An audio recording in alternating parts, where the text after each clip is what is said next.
passive income lebih besar daripada gaya hidup. Jadi fokus kita tuh waktu masih muda itu meng-create passive income. Nah, tapi ada yang bilang, Pak, bagaimana passive income lebih gede dari gaya hidup? Kita sederhanakan gaya hidup dulu, kemudian kita naikkan passive income. Nah,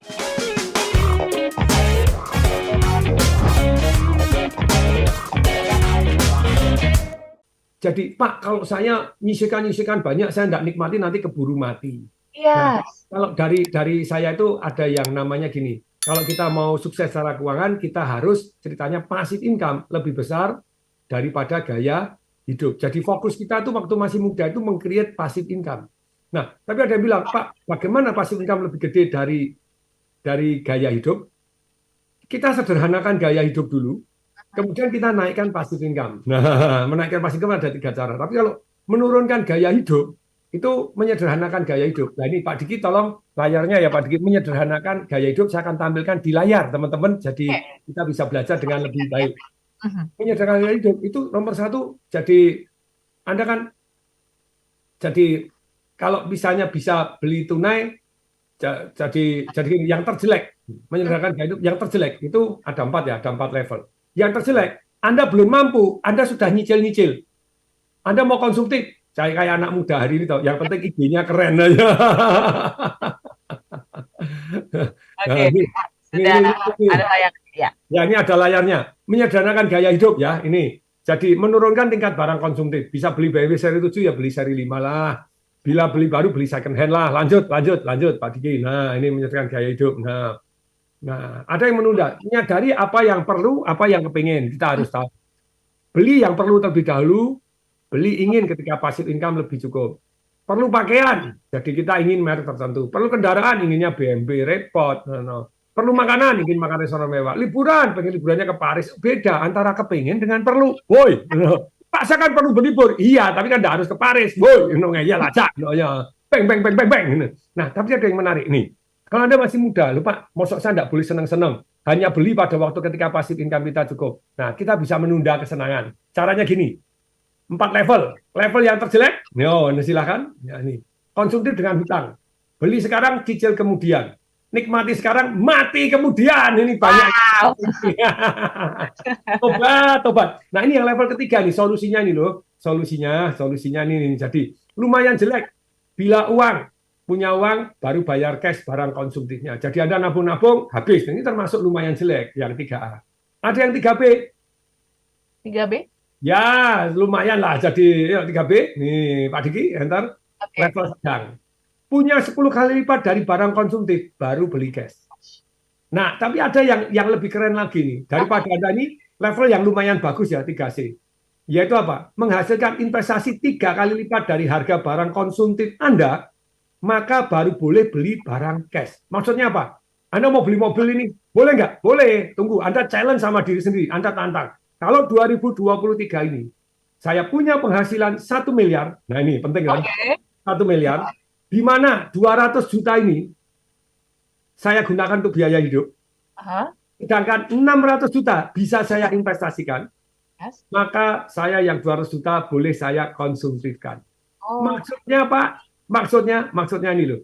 Jadi Anda men-challenge diri sendiri. Kalau saya bisa menghasilkan sekian, Mhm.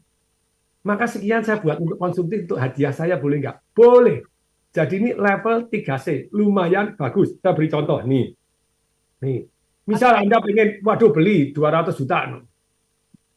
Nah kalau Anda nantang diri sendiri, Anda berhasil cari penghasilan 1 miliar gitu ya. Entah jadi belajar properti, kemudian flip properti, jual beli properti, kemudian jadi makelar properti, atau apapun bisnis Anda, usaha Anda bisa ini, maka 200 juta untuk biaya hidup, 600 juta untuk investasi, maka 200 juta boleh Anda belikan yang Anda inginkan. Ini level yang ya lumayan lah, lumayan bagus ini. Wah, ya. Oke, lumayan bagus. Tapi ada yang lebih bagus lagi, saya selesaikan Oke. terserit dulu nih ya.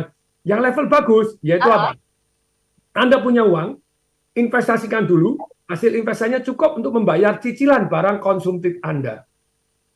Kemudian, yang level 1 yang paling bagus, Anda yang terbaik, passive income Anda cukup untuk membayar cash barang konsumtifnya.